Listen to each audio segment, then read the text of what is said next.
today for a very important discussion that is based around the discussion of climate change and how the climate change is impacting girls' education in Pakistan and what could be the policy intervention so that we can mitigate the education crisis and the girls' education crisis.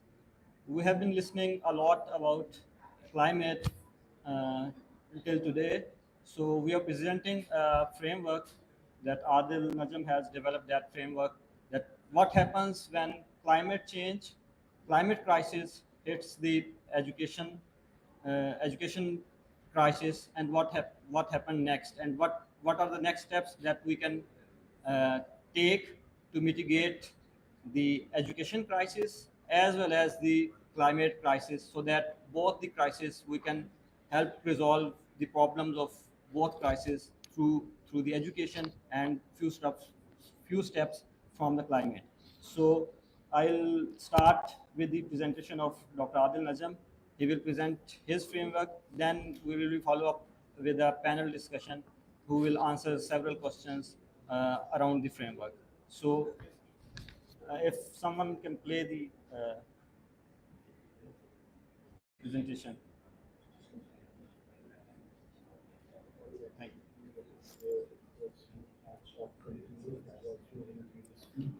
But we want to respond to that virtually. Many of my colleagues from the Mandala Fund, from the other experts in education, are really presenting much more about this, and particularly my co-author, Shahila Singh, is also there and will be able to answer specific questions. My job today is to present to you a paper, a very actually exciting work, research that I have been involved in with Shahira in trying to think about, for the Malala Fund, in trying to think about this question of what happens if we think about the climate crisis and the girls' education crisis or education crisis in general together. How do they interact? Right? We clearly have a climate crisis. That's why you are at COP. We clearly have an education crisis, which is also existential, particularly girls' education crisis because of those inequities. Right? Education is bad for everyone. It's particularly bad for the girl child in many countries, including in Pakistan. So how do those two interact? Right? And that's the paper that's the research that we were asked to do for the Malala Fund, Shahida and myself, and I want to very quickly present our framework. So we started with this question, which is or trying to think about what happens when the climate crisis meets the girls' education crisis. And a lot of people are thinking about this, certainly about education, certainly about girls' education, but about a lot of issues, right? Health and climate, food and climate, faith and climate, certainly education and climate, and in our case, particularly girls' education and climate change. What happens when the two interact? And to try to unpack that, we looked at a lot of literature. It turns out there's much more literature than I thought there was. So we looked at what other people looking at this are saying, and we especially looked at the Pakistan case. Okay? And you will hear about this. Pakistan is important because Pakistan is at the front line of both the climate crisis as a highly vulnerable country and of the education, especially girls' education crisis. So when these two crises come together, how do they interact? Right? And to do that, we kind of unpacked it into three questions. First question is, how might climate change impact education, particularly girls' education? So when climate change happens, what does it do to education, particularly girls' education? The other side of the question, how might education, particularly girls' education, impact climate change? Right? So the other side of the coin. And finally, of course, this question of what might we do about this? Right? So those are the three questions that we set out to unpack as we try to look at what happens when the climate crisis meets the girls' education crisis. The context of this is Pakistan. The findings we have, we believe, are universal, not just for Pakistan, but for all countries. And they have to be contextualized also in what I have been calling for the last 10 years the age of adaptation. That we are now at a place in thinking about climate change where we have to think about impacts. Right? We continue mitigating because if we don't, the impacts will be greater. But we cannot afford, especially in a country like Pakistan with very low emissions but highly vulnerable, to think about it as if we are in the end of adaptation. So let me start with that. And let me start, I won't go into the climate question because you are at COP, you know we are in crisis, right? But let me show you this, and some may have seen a version of this before, but this is different. What has happened to the global temperature since we've been recording global temperature, right? So this is showing not a projection, not a future scenario, but actual recorded temperature up to this year for every month that we have recorded temperature. And you'll see there that even the 1.5 line is being touched there. That doesn't mean we come on average to 1.5 because that's a different calculation, right? But this is the surface temperature. So clearly, we are in the middle of a climate crisis. Clearly, we have to prepare for adaptation, for loss and damage, for impacts, right? I will be similarly fast with the education number because people in this room know much more about this than I do or will do. But here are the numbers that strike me as worth looking at, right? So what are those numbers? 23 million. Think about that. 23 million children in Pakistan are out of school. Read that again. 23 million children in Pakistan are out of school. A little over 10 million of them are boys. A little over 12 million of them are girls. Right? And right there, you start seeing the disparity. Right? You see the inequity. Right? It is bad for all children. It is particularly bad for girl children. 3.5 million is what we saw with the floods, children being displaced from education. 33%. 33% is a very important number. 33% of all girls. That means 1 out of every 3 girls who should be in school are not. Right? Again, think about this. 1 out of every 3 children in Pakistan who ought to be in school are not in school. That number for boys is 24%. Again, shows the enormity of the challenge, but also the immediacy, the urgency of the challenge. 8 years. 8 years is approximately, in broad strokes, the difference, the gap between girl and boy education in Pakistan. So whatever the numbers for boys might have been around 8 years ago, those are the numbers for girls now. So even as we improve, that gap has remained, partly because of population growth, partly because there is so much to catch up on. Right? So those are the snapshots of these two crises, and I won't go into them beyond. I hope I've demonstrated both of them are crises. Right? So as we look at these crises, what do we find? Right? So here is what, in looking at the literature, at looking at the experience from Pakistan, what we were trying to do is to come up with some sort of a framework to think about what these two crises, how they interact. And our proposition is as follows: that we adopt what we are calling a twin crisis framework, which suggests that the climate crisis is a threat multiplier for education. And education can be a solution multiplier for climate action. What that means is that, like in many things, already the threats are there to education, but they become much more acute, they become much more serious, much more difficult to deal with in the context of climate change and climate impacts. And the hope is, that's why I say can be, that education, the literature tells us, the Pakistan experience tells us, can be a solution multiplier for climate action. Right? So let me unpack. Again, I'm putting a lot of things here very quickly. There's a lot that's in our research and paper. I'll only give you the headlines. Right? So how is climate a threat multiplier in education? We find that there are at least 3 major ways, 3 large buckets in which climate can become a threat multiplier.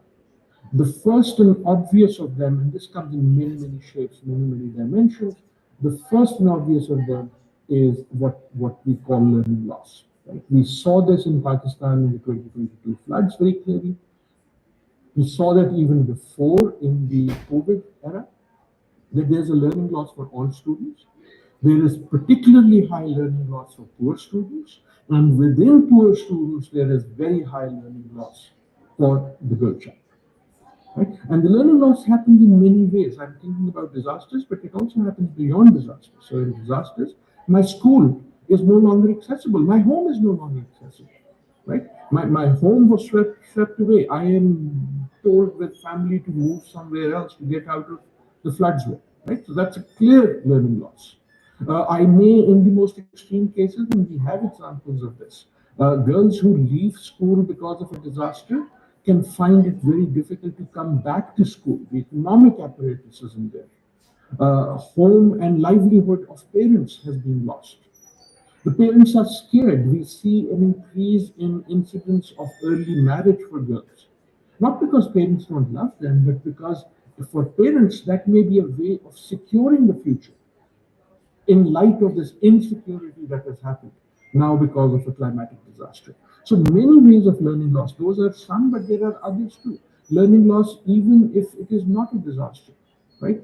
When extreme heat increases, as it has, for example, in Karachi, the already unbearable learning environment in the school at extremely high temperatures becomes inhuman, unhospitable. Right? If you are having a 100-degree day after day after day, that is not an environment in which you should expect learning to happen.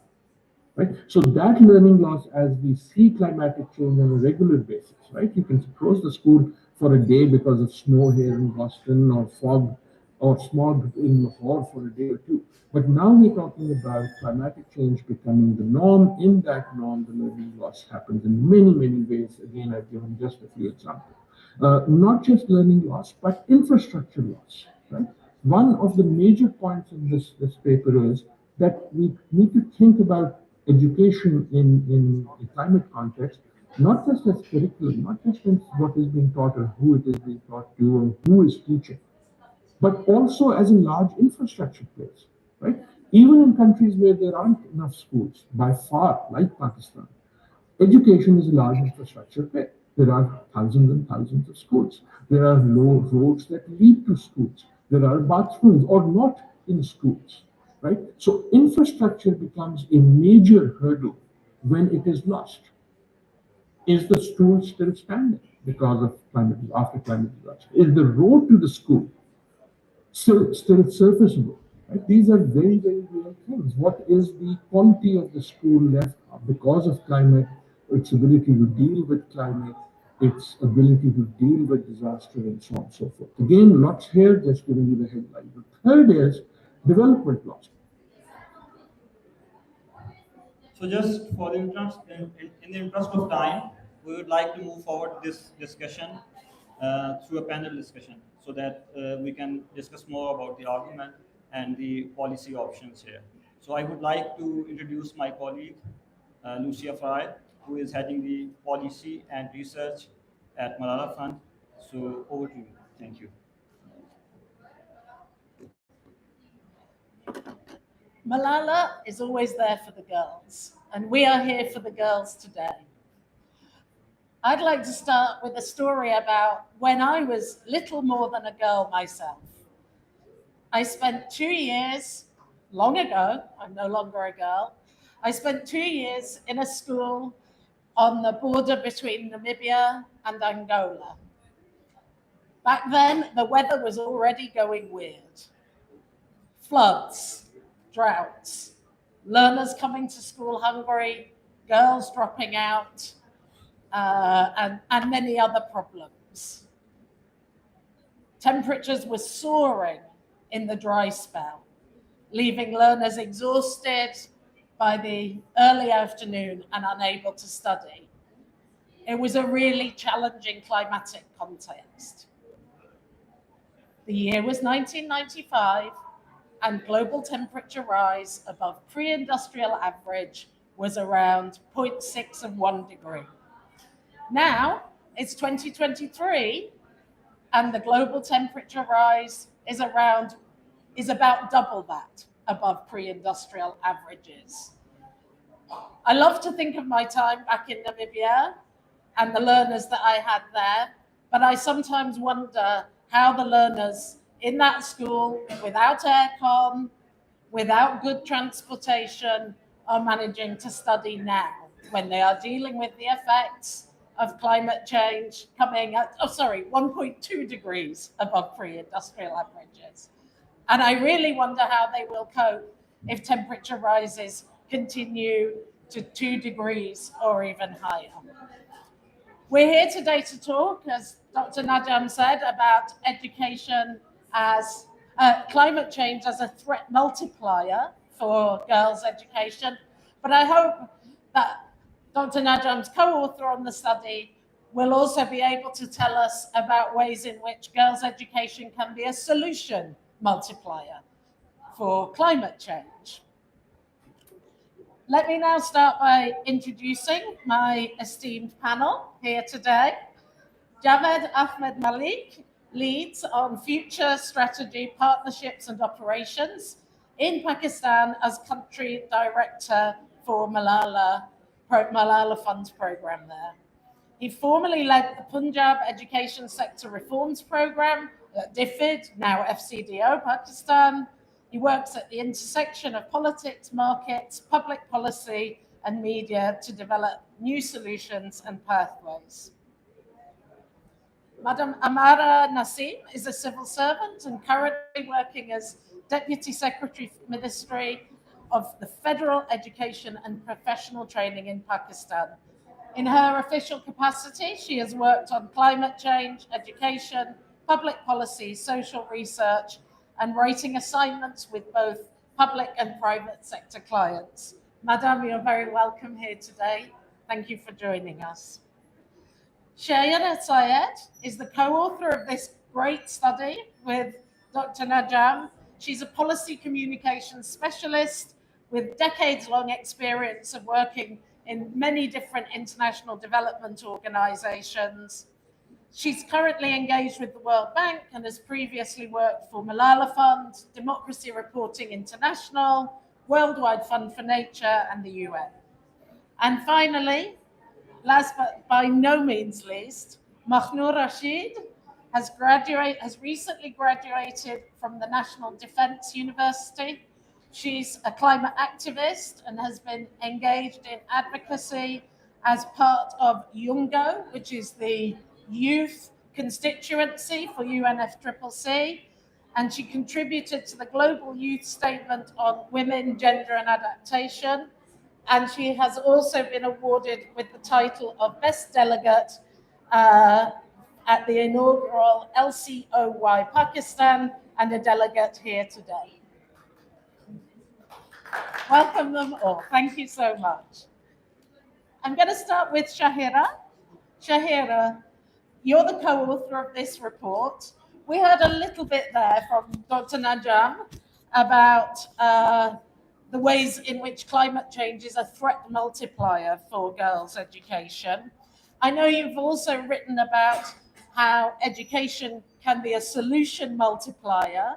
Perhaps you could say a little bit about the ways in which education is a solution multiplier and give us your reflections on what you hope governments attending COP28 should take away from your research. Thank you so much, Lucia. Dr. Adil has already set a good context of the framework and the study that we have written, that the global climate records are being broken with a relentless regularity. Climate change is not something which is a problem for the future. It is here, and that's why we are gathered here at COP as well. It is a reality. And this problem hits close to home as well. And that's what the catastrophic floods of 2022 were for us, which led to more than 30 million people being displaced and putting almost 1/3 of the country underwater. So it's a very real problem for countries like Pakistan, which are economically marginalized as well, contribute very little to the greenhouse gas emissions, but are one of the most vulnerable countries for climate change.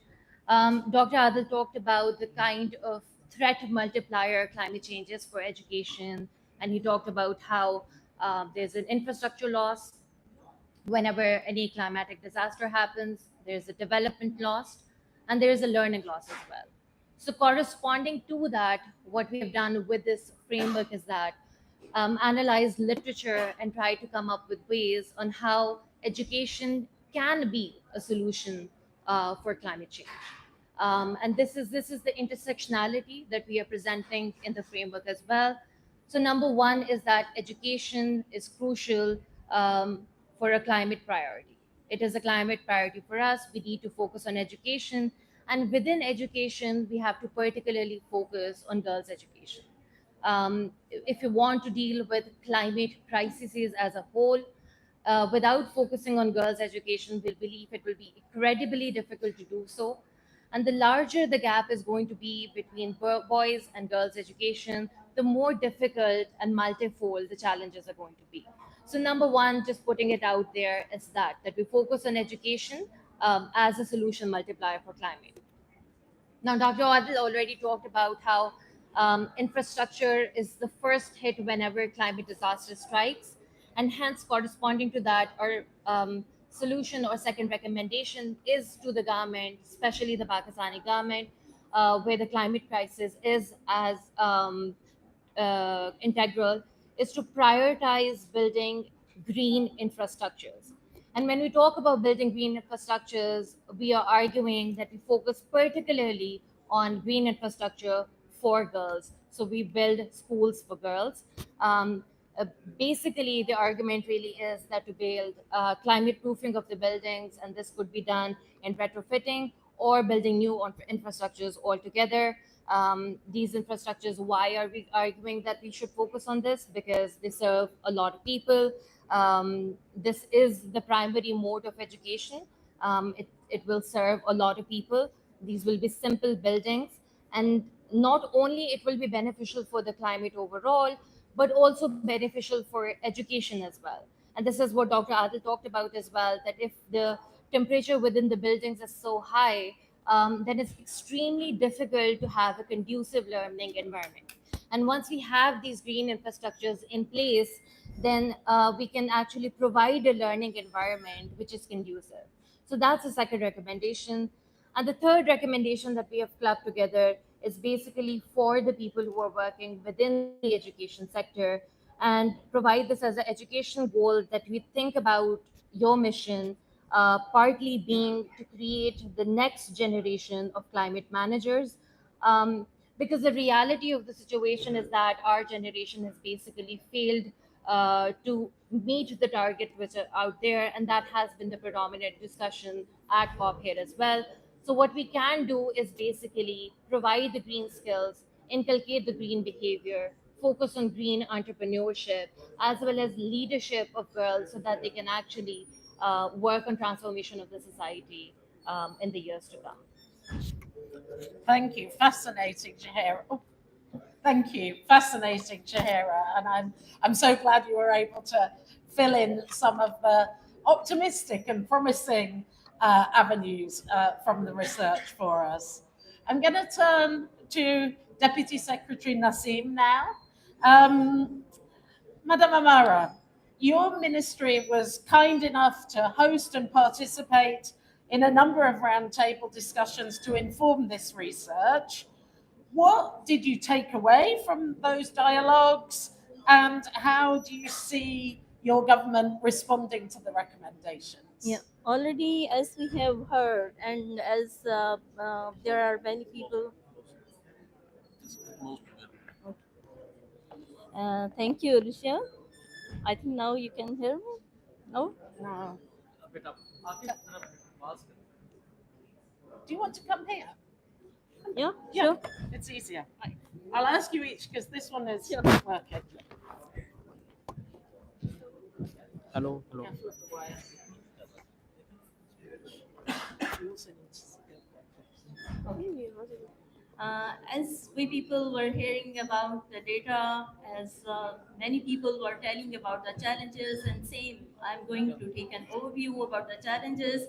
So in Pakistan, we had many challenges, and we are struggling enough, in fact, to search, to explore different dimensions of solutions as well.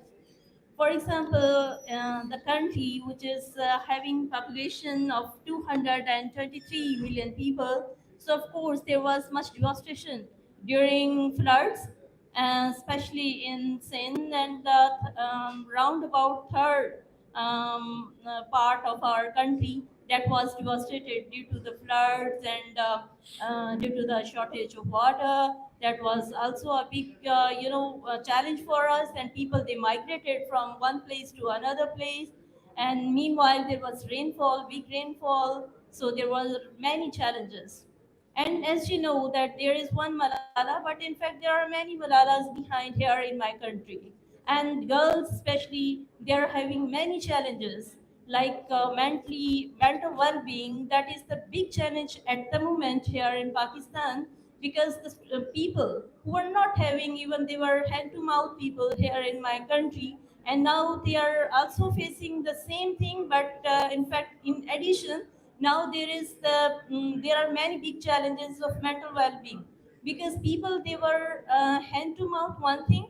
And second thing, the girls who were going to the schools, and that was very difficult. There were many barriers in my country, but now they are suffering from all these things here in my country. And especially girls, they are facing many challenges, like if they come to their houses, those are broken. They don't have proper infrastructure. And if they wanted to go to their schools, they don't have infrastructure, because that has been devastated. Around about 36,000 schools, those were devastated here in my country.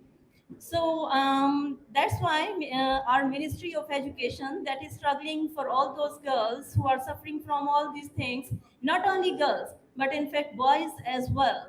So now we are working here for curriculum, for green curriculum, for green buildings, for green vocational trainings, and the teachers training. Of course, we are having scarcity of budget here even in education, but even then we are struggling here in that meager budget.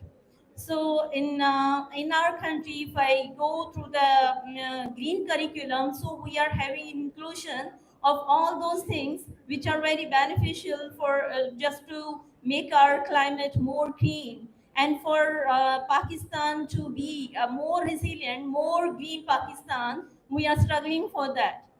And meanwhile, if I go for that entrepreneurship, we are also introducing many green entrepreneurships here in Pakistan. That how can they have those types of, they can cope or they can overcome those challenges. So we are, of course, with the world, and we are also looking forward to the developed countries, that how they can support us for technical support, or any kind of support like financial, or even that mental support. Mentally they can be with us, so they can just have a synergy with us, so we can feel that we can go ahead with them.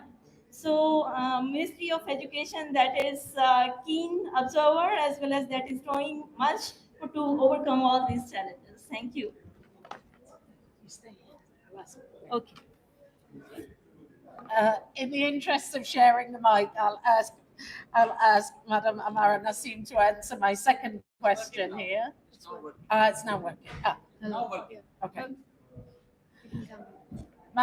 Madam Amara, since I've started with you, perhaps I can ask a second question. You mentioned there an appeal for support, technical, financial, and so on. We're here at COP28. The priority is climate change, obviously. But what we know is that climate change is creating ever more demands on global funds, international resources, overseas development assistance, and that volume isn't necessarily growing. So where would you like to see education given as a priority in terms particularly of securing more finance? What priority do you think it would have, and how can we get it there? Yeah. For example, if I go for education, so especially because that we don't have many facilities for distance education, right? So I was thinking before that if we could have those equipments, and we could have those facilities here in distance education even, so we could feel, or we could help those girls, or not only girls, I mean, to all the learners, to all the students who are living here in rural areas, right? So it means that we can go, we can make a proper setup for them if in future, because their future prediction that in future there will be much rainfall here, especially in Pakistan, and there will be more calamities. These can come here. Not only rainfall, because there are flash floods are here, and scarcity of water that is also prevailing over there, especially in Sindh. So people, they are about to migrate from their places. So we are thinking that the girls should be at their doors. I mean, education should be at their doorstep. So for that, distance education is very much necessary. So we can have some financial support to buy or to build those types of places from where we can control the schools. I mean, distance through distance education, and we can provide them equipments as well as some gadgets, as they could not break their or they could not stop their education in future, right? So I'm thinking that the distance education is the main thing here, as well as if I go for the infrastructure. So infrastructure that demands, from a different type of structure that is required here in those areas where these calamities usually they are coming. For example, in Sindh, if I see the bamboo trees, through bamboo trees they can make different types of schools. So it means infrastructure that needs also a different type of formalities. So this can also be granted by those countries who can help us, or who can help us or who can support us here in this manner. Thank you so much. Um, Fascinating to hear about the specific priorities that you have and the demands that it places both on technical and financial capacity. Uh, I'll turn to Mahnoor now. Mahnoor, you've recently been studying, trying to learn and grow in the context of climate change. As Shahira said, we should we should offer you, my generation especially, should offer you our apology because we have not so far given you a good legacy as a young person trying to grow up within planetary boundaries. We've seen climate change becoming, education and climate change being linked more and more. But from your perspective as a learner and an activist, what challenges do you think climate change creates for education? And what gives you hope for a new approach in the future? Thank you, Lucia. Um, Climate change has essentially cast a shadow on every aspect of our lives. Am I audible? Okay. So it has cast its shadow on almost every aspect of our lives, but its impacts have essentially been unevenly distributed. So we are right now speaking about girls' education. So one of the variable is gender here, but another important variable is the socioeconomic class, the underprivileged, the people, the girls coming from the underserved regions in the country. So when talking about the impacts climate change has had over them, is that essentially um, it has disrupted the learning systems for them. I would take an example from my experience with the Citizens Foundation. So we were going to teach grade 4 and 3rd students living in a slum area, and the the streets were so narrow that almost only two people could cross that street at one time. And it was a rainy season, it was essentially monsoon. And what happened was that the sewage system overflowed. And what I observed was that during those days, day 2, day 3, and day 4, every day the number of students almost reduced to 4 and 5 students. And when I asked them the reason that why were they not showing up, one of the reasons was that they were not feeling well, they were ill because of that overflowing of the sewage system that was caused because of the increased monsoon, but also because of the lack of the development infrastructure there. So, in terms of that, the underserved communities are suffering more, and climate change has had unequal impacts. Another important issue here is that the curriculum is outdated. It is not essentially catering to the needs of the present in terms of giving them the education, giving the students the education that would equip them with the skills, but also with the sense of urgency to act right now and to become the, you know, the main actors to carry on the climate action. And another thing that is important to mention here is the lack of the training of teachers. So they are unable to incorporate the right kind of education into their, course curriculum. Third thing that I want to talk about is Dr. Adil Najam also mentioned this was the financial strains. Uh, this is one of the issues that it creates is that obviously the infrastructure is destroyed. So the finances that were supposed to go towards giving them a better education are now being spent upon creating new infrastructure, replacing it or repairing it. And another important thing is that for the families, education has now dropped down on the priority list. So now they have to sustain their life, they have to ensure food, their shelter, and stuff like that. So now education is no more a priority. Uh, Coupling these all impacts is the psychological impact that is basically multiplied due to climate change. So now the loss of infrastructure, their homes, and seeing even the loss of lives and the loss of food and shelter essentially put so much stress on the students that they are unable to, carry out normally with their studies. And then displacement is a major issue because they have now lost access to whatever education they had.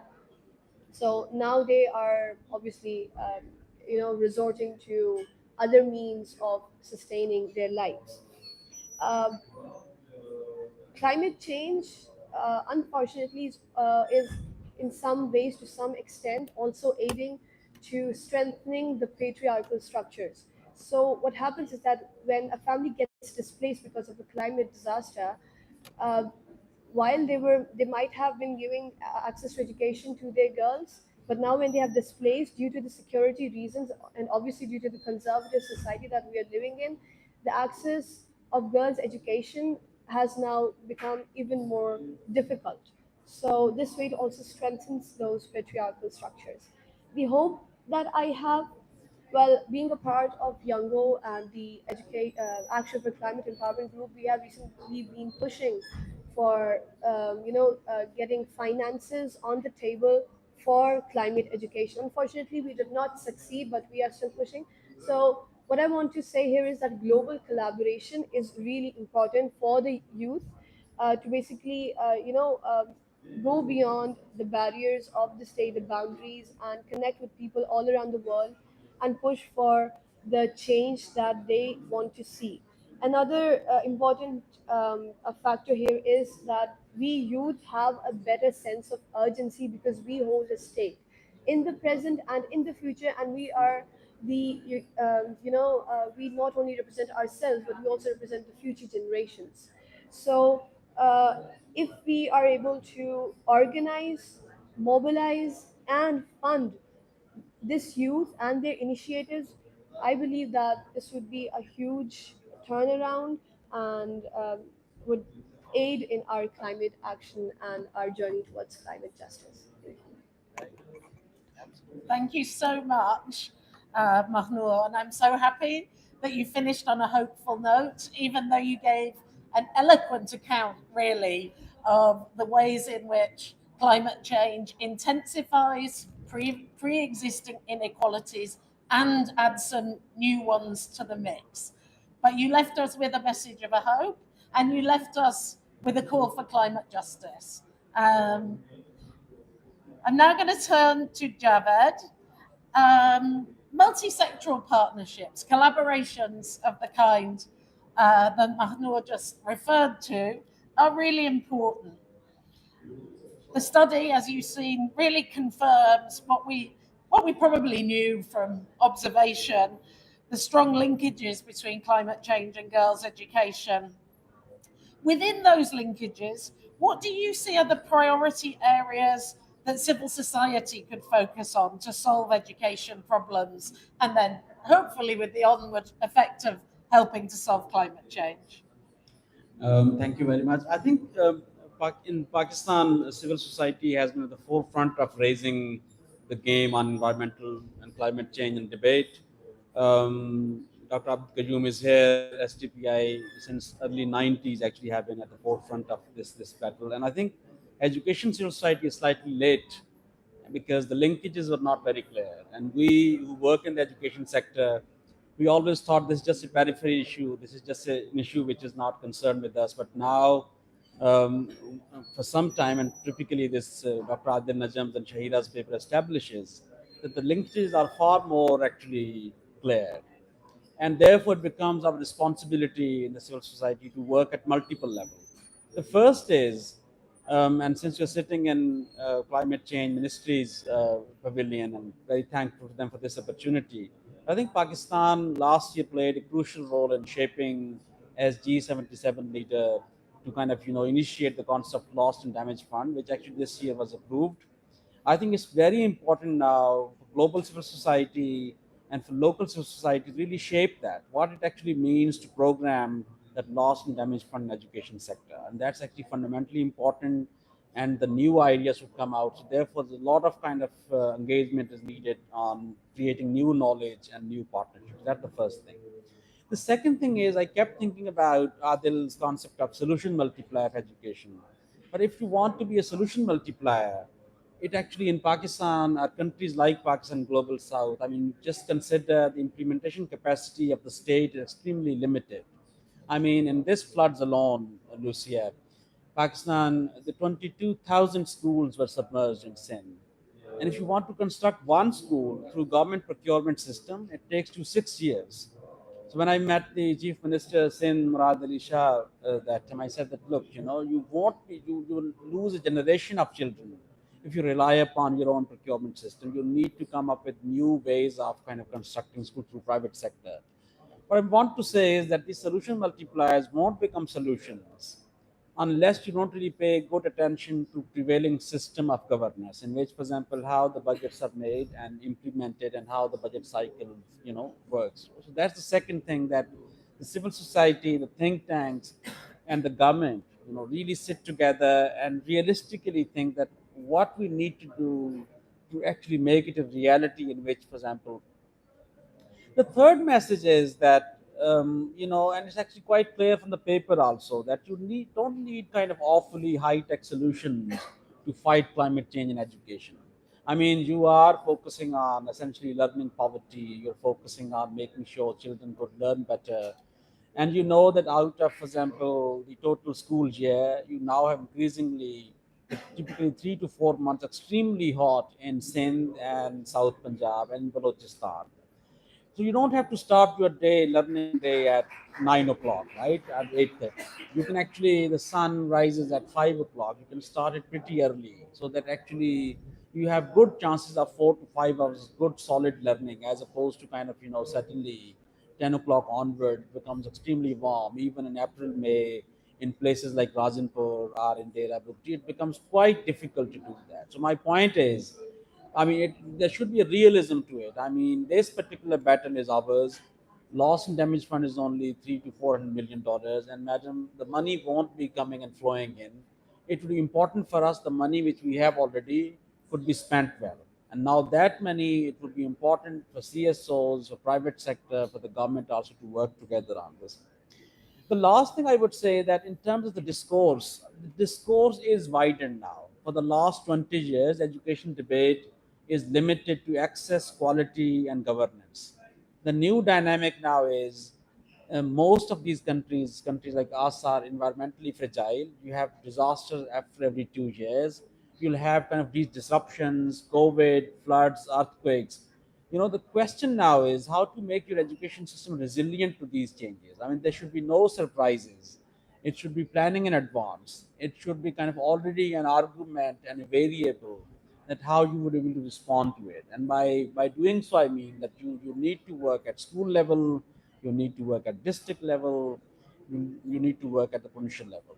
The trouble is most of the developing countries' governments are very highly centralized, and they really don't like local governments.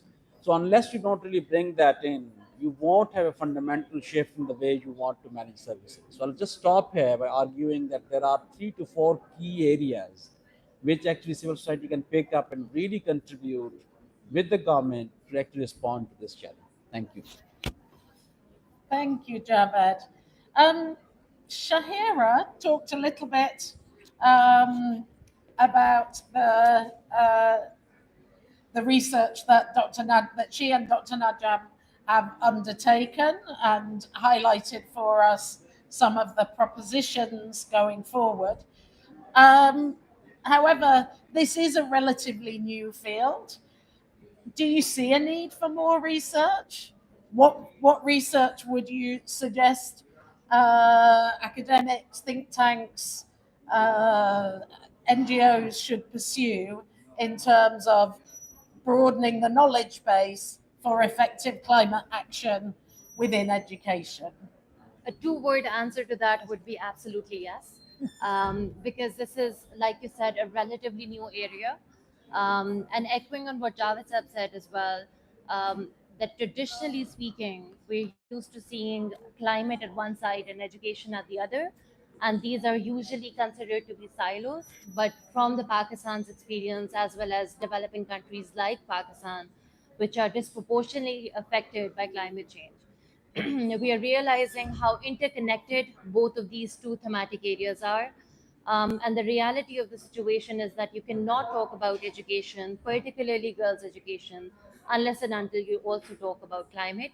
And this is a thinking that we are also bringing in with this study as well, that the solutions actually exist in the space between these two thematic areas and how they interact with each other.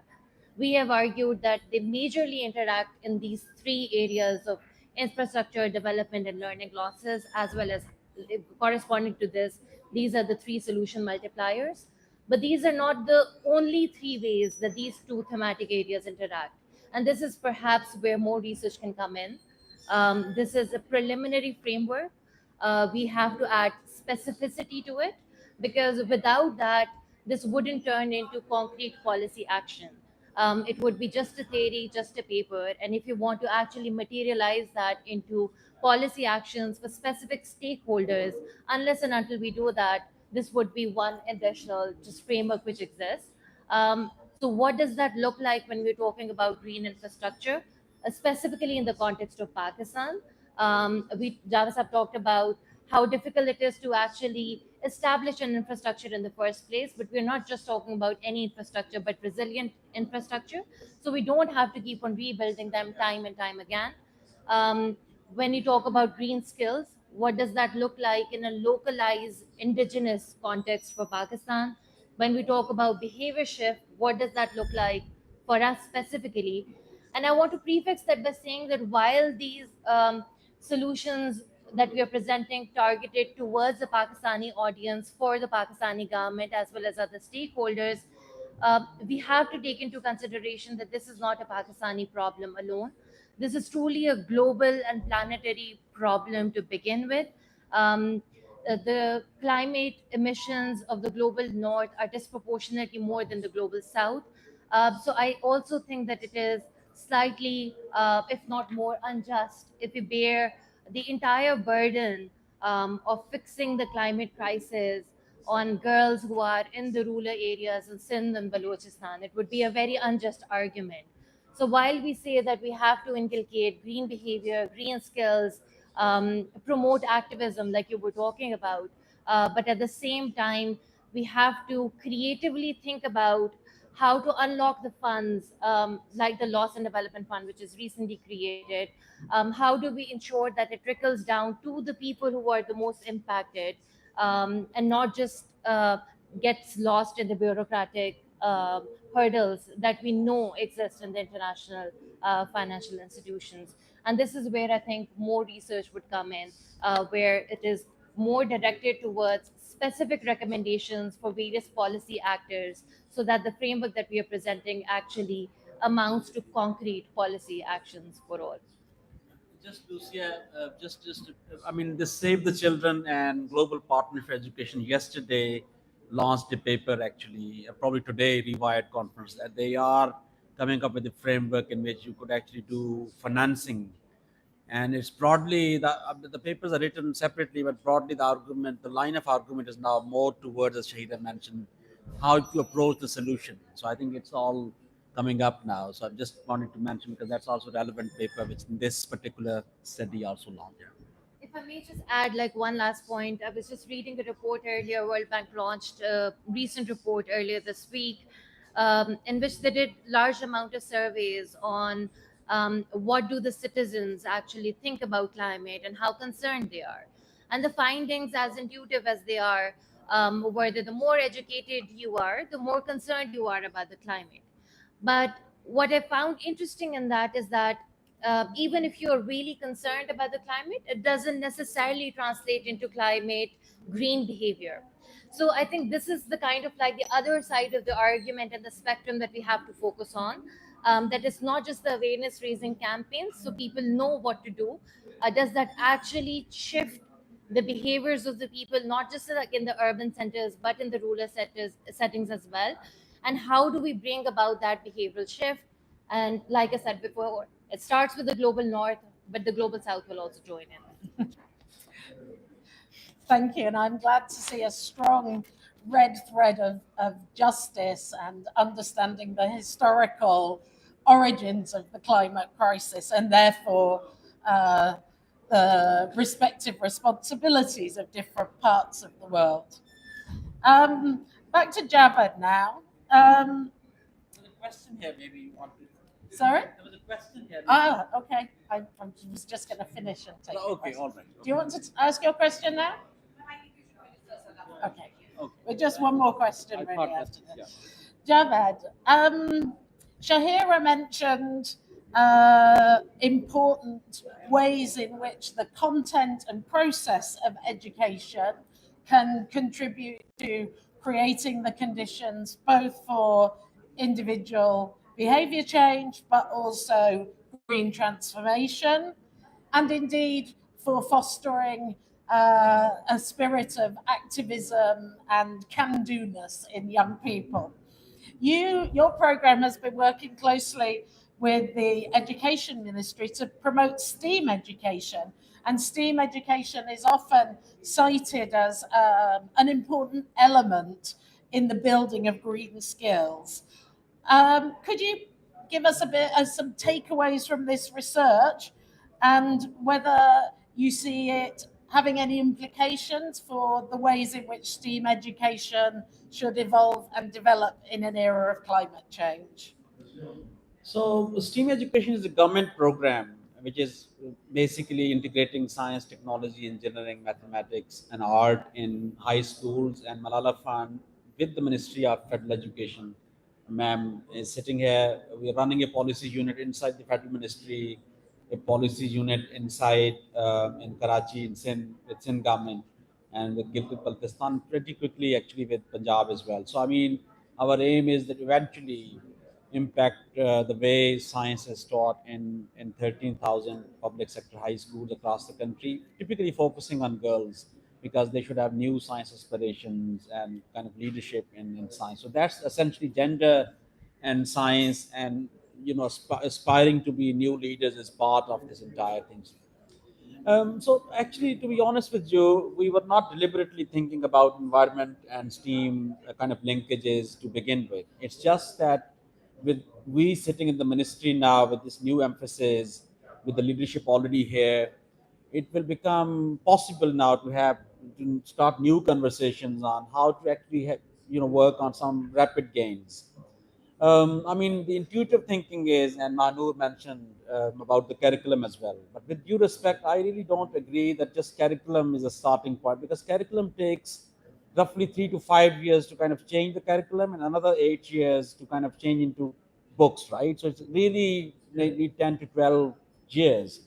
The solution multipliers which Adil Nazim presents are relatively actually rapid gains can be really made. And that means that rapid adjustment, sitting with the ministries, looking at the learning year, whether we can make some adjustments in the time frames whether, for example, in behavioral terms also we can link children to some, environmental projects also. We already are, for example, mobilize science ambassadors who come and work for 1 hour in schools. Now we'll be deliberately working, identifying new science ambassadors with a lot of these new young people like Uzma and others who are working in environment, asking them to come to schools and talking to children. I mean, in a low cost manner, we even are inviting gardeners, for example, sitting with children, telling them how, for example, plants and others work. So my point is that our approach is not, I mean, we know that we are a resource scarce country. Our approach in public sector is not to come up with parallel work streams and very expensive solutions. Within existing kind of frameworks, we would try to integrate many of these concepts. The opportunity is that ministry is open, very enterprising, and willing to kind of work with new partners. And it would be quite actually possible that as Malala Fund is gearing towards post-election conference on girls' education, where we want to kind of give a new deal to girls with the new government, we would try to come up with extremely, I mean, some new initiatives also inside STEAM, specifically on climate change. Thank, thank you, Javed. And before I'm going to turn to the floor for questions in just 1 minute, but I want to give the mic back to Mahnur. Um, Mahnur, one thing that gives me hope uh, in the midst of this crisis is the fact that youth have really found their voice on this issue of climate change, and they are slowly demanding and getting respect from policymakers and power holders. Um, do you think that the policymakers and power holders are listening? And do you think that they are ready to take the actions that you are demanding of them? Okay, that's a tricky question. Uh, we have tried on a global level. Let me talk about Yango. So at Yango, we created this global youth statement, and it was basically a statement that is based upon like across 18 thematic sections, and we got contributions from a youth from over 150 countries and almost 750,000 individual contributions.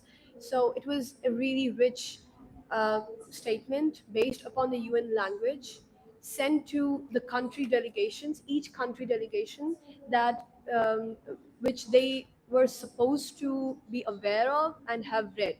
So now, what we did was that we asked them here at COP, sitting in the negotiations as younger representatives, that what have you done and what are you going to do across these 18 thematic sections.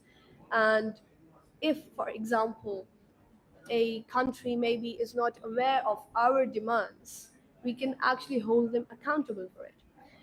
So taking that on national level, I believe there is still a huge gap that exists because for example, mobilizing the youth in order to bridging the gap between the youth and the stakeholders and the policymakers, there's still a lot that we've got to do in terms of that.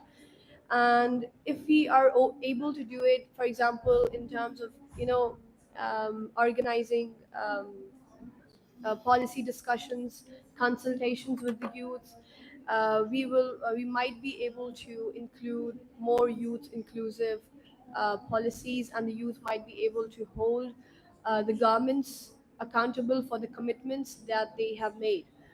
So yeah, on national level, there's still a lot to do, but on regional level, there is a huge opportunity because we have been mobilizing with countries that are in the same region. For example, the youth from Afghanistan, India, Bangladesh, and Sri Lanka.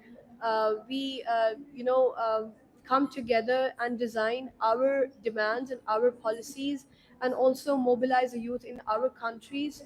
So what we can do at local level, because this is a global issue, but it requires local action. Unfortunately, the global leaders are the ones who are making decisions, but still we have a lot of power at the local level. So yeah. Yeah, and wonderful hearing about the transnational links that activism in these spaces is helping to foster, because I think truly the youth have a lot more in common with the world that they are inheriting, and can find common cause and a unified voice to call on the powers that be to act. And I guess that's what Malala Fund is all about. Um, we're now at the end of the panel discussion. Just right at the end, I'll ask each of you to give me a 1 minute last reflection. But we have a few minutes now to hear questions from the floor. So I've certainly seen one young woman here who would like to ask a question. Can you hold the mic quite close to your mouth? Um, okay, Assalamu alaikum. My name is Hamid Khan, and I'm from Fatma Jinnah Women University, Rawalpindi. I came here with the Pakistani Ministry as a youth delegate. I'm really glad to be here and participate in this entire reformative process. But the question that has been clicking with me, and especially with listening to this panel over here, was that, and even Lucy asked that question. I'm going to be more specific with this. Speaking about Pakistan, Pakistan is a pseudo-democratic state. It's not a pure democratic state. So you do not have the right kind of democracy, democratic processes over there, the way through which we can engage the youth in decision-making processes. Right? There's a lack of access points for youth into the decision-making process. You mentioned educating the youth, and that would help in mobilizing them. True, agree, because I believe in that myself. But the problem is, only mobilizing the youth would not do much. We need reforms on the decision-making platform as well, so that these youth can be heard in the policy making. We write researches, we give recommendations, we're doing tons of work, we're speaking on this thing, but it is heard on a very minute level. What do you think is the solution for this? Education, perfect, but that is not going to be the 100% solution for the problem. There is other things that needs to be done. What do you suggest we should do? That's a question for Shahira. I think. I'm just wondering if you would like to add in terms of, do you think that the Pakistani government structures have been responsive? And if, like, from your personal experience, do you think they've been receptive? I think she would be better placed to, and then Amara can actually chip in. So, I mean, COP in my city competitions were a source for us youth to come here and to have access to these people for the first time in our lives. Otherwise, it's usually really difficult for us.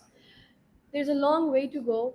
I believe that this youth inclusion into every department, into every ministry, into every institution needs to be institutionalized in the form of policies, or and obviously the civil society as well. In in every department, this needs to be done, and there's a huge way, I believe, journey that we have to cover in terms of that. I do not believe that um, yet we are on that that point where I can say that yes, youth is a part of these these processes, but I hope that we are going to achieve that someday. I mean, we have taken this step. We are here right now through this, what the ministry enabled us. But yeah, let's see where we will go with this. Yeah. I mean, I think Amara can just like comment on that. But what I personally believe is that youth can act as a very important and integral pressure group, like any other pressure group. Media is one. That's another. Civil society is another. Youth as a constituency, because the voices are so important, can act as a credible as well as a consistent pressure group to steer the government in the direction and nudge them in the right direction. And then public voices, citizen voices always play a critical role when we talk about activism in particular, whether it's climate activism. And a lot of gains that we have actually made have come as a result of different stakeholders getting their voices heard. Not to say that the path is easy, of course it's not, especially not in a country like Pakistan. Is it impossible? Absolutely not. Are we on the right track? Yes. Does more need to be done? Absolutely. And ma'am, Amara can actually add. First thing I say, people are listening to you because we know that you people are feeling that we are unheard, but we are not having pseudo democratic, state here.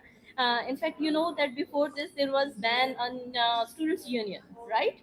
But now there is no more ban. So it means now we can hear your voice, and we will welcome you people that if you give some suggestion, even for green curriculum, for green infrastructure, for green entrepreneurship, even, or for teachers training material. If you give some suggestions, even I saw my little girl that she was making some pictures. I asked her that why are you making these types of pictures? She said, Mama, because there were some fish, these were died here on the beach. Our teacher said that bring some solutions. So I'm making the picture, right? It means that even the little children, they are not unheard. And I hope that now you people will be playing much effectively and efficiently here in Pakistan, because now there is no more ban here on your students union. So inshallah, in future, our youth will not be unheard. I think the debate around elite capture and inequality is at the heart of this.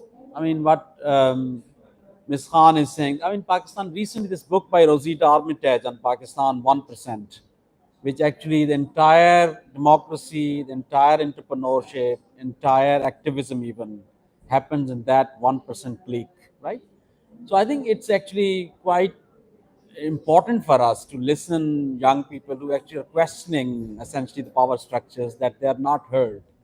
I tell you that I talk to bureaucrats often, and I think that they're probably not really fully trained how to work with young people because their procurement system, the mindset. If a young person come in and you ask a question, they say, "I don't have any power to solve your problem," but the young person needs solution. He doesn't need extra code or your kind of. They need a new. So therefore, we need a completely new approach towards governance because we have 65% people under the age of 35, right? So it would be important for us to shift and being more responsive, listening to them, and tackling inequality also, bringing this at the heart of climate change debate. Thank you, Javed. I have another question here.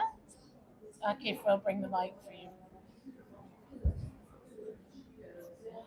So myself, Usma Yaqub, I'm heading an organization called Forum for Dignity Initiatives. Many of you already know me and my work. So my question is when we talk about girls' education and climate crisis, we do understand that the menstruation and puberty burden is already a lot on girls that lead to school dropout, early marriages, child marriages. So climate crisis actually doubles the burden on girls. So how mindful are policymakers, including the Ministry of Education, Climate Ministry, funders, to consider such a policy that also addresses and intersect with climate crisis and SRHR of young girls, especially because now we see with changing food patterns, with more of fertilizers, we see like the puberty age is shifting like very down to age. Like now girls start menstruating from age 9, in some cases 10. So how mindful are policymakers on this aspect of climate crisis? Because we see a big no when we talk about menstruation health and hygiene, when we talk about child marriages, bringing this education to schools along with the climate education. So I would be very interested to know your take on that. Thank you. Amara, I'm going to put you in the hot seat to answer this one first. I think the first answer that is with you, because you are also working with the Ministry of Education.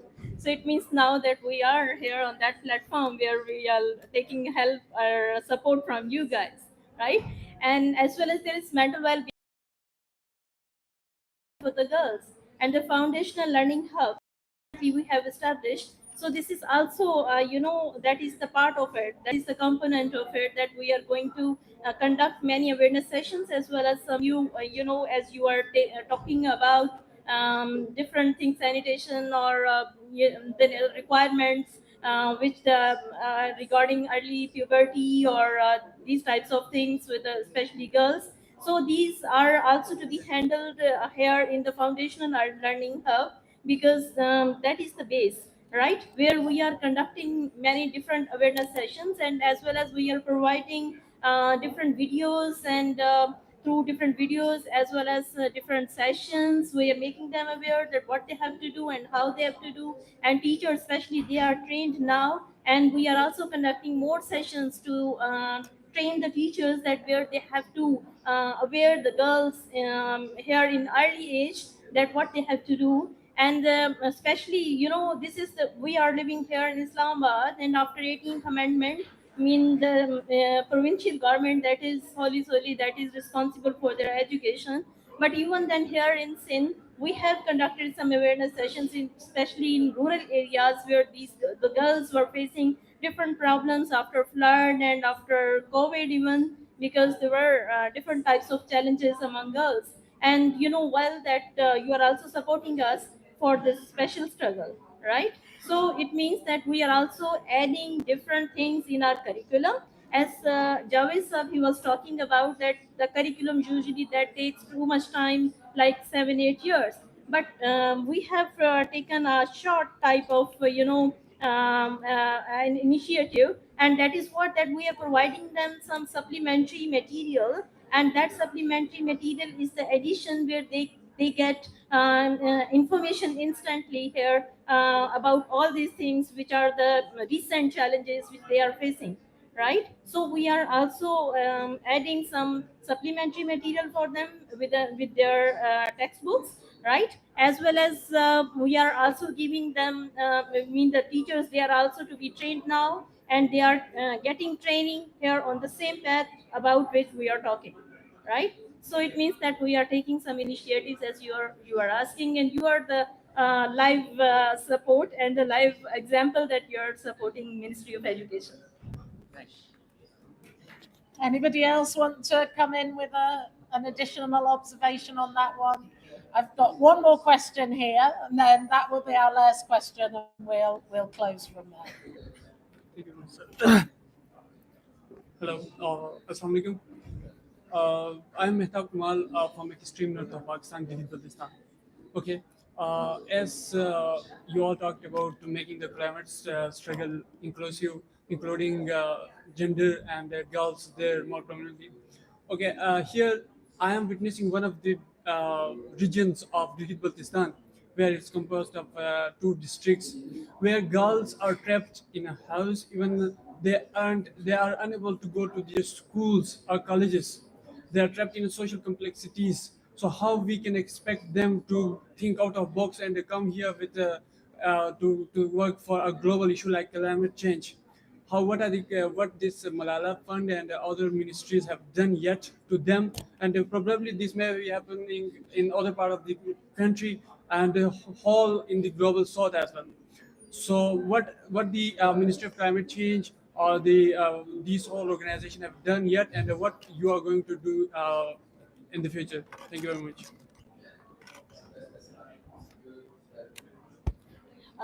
As far as there is concern of Gilgit Baltistan, there is BEX, I think, that is working over there. So BEX that is especially coping with all these challenges. And I think, and I had some examples even, there were some success stories about the girls, and these were related to the GB here, about GB girls. So those girls, those were given awareness, but rather than that, those girls, in fact, parents, they were given that type of awareness sessions.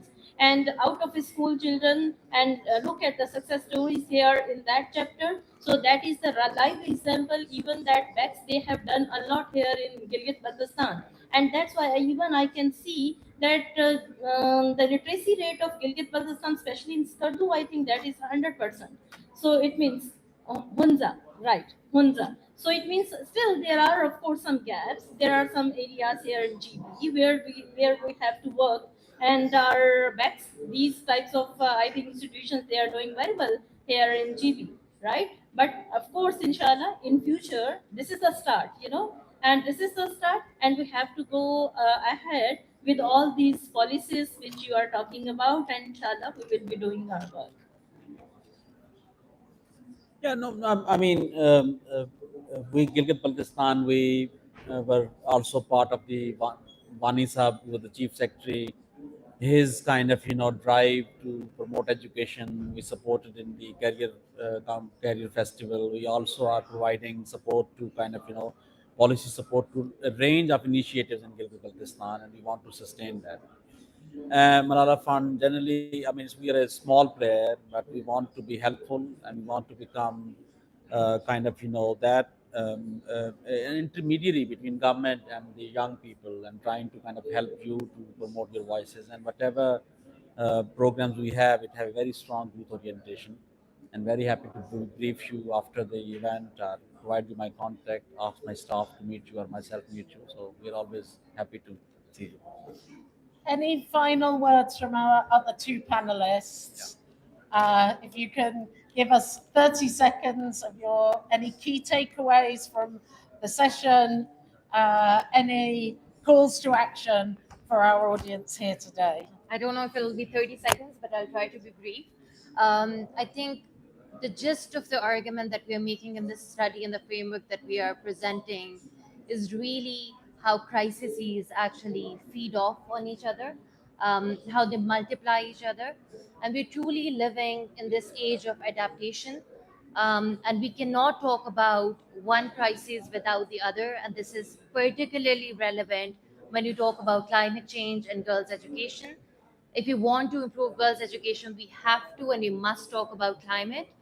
And when we're talking about solutions, we have to look at solutions which are not only good for education, but also for climate. And this is probably the most optimistic thing that we can do when we know that the resource pot is actually much smaller, and we have the constraints within which we actually live in. So, since we are talking about education and specifically that too for like girls, um, I would just add this one thing that not just education, meaningful education is crucial for us to create a better, generation that is ready to tackle the issue of climate change. So when I say meaningful education, it means that we need to teach them the green skills and the green, prepare them for the market that is going to come in the future, and obviously make our policies and our education system more gender responsive. And about the curriculum, since I said that we need to have a better curriculum, if it takes us 11 to 12 years to only generate a curriculum, we need to think upon why is that so slow. We need to change the system then if that is an issue. So yeah, that's my take on it. Thank you. I think Thank you so much.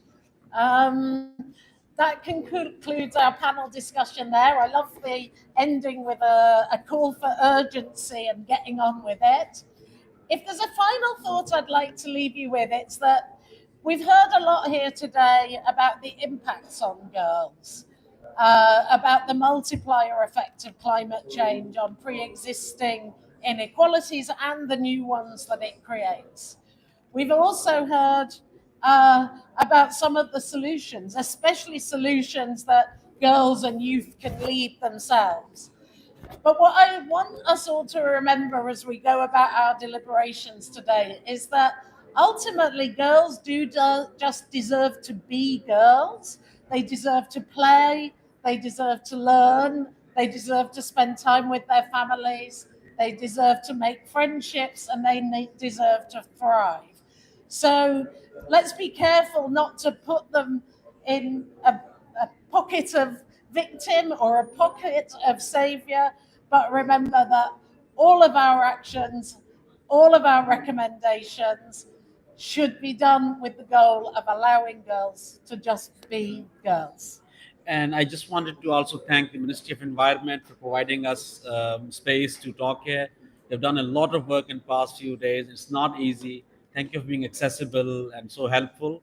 Also wanted to also thank Akif Sattar, my colleague, who was at the heart of pulling this off. So all the best for everybody, and thank you, government, to be able to make it finally. And Minister Saab have also he's reached here, but he is not well, but he sent his goodwill and full support to the session. So thank you very much. Thank you. And please join me in thanking our panel today and our co-hosts, the Pakistan Pavilion. Thank you so much. Go well.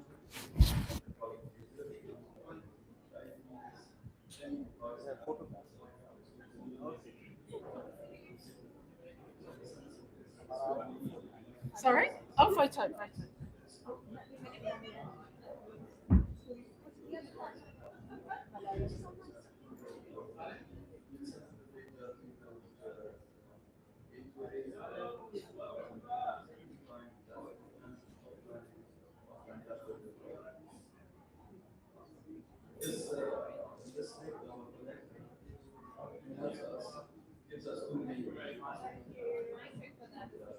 Yeah.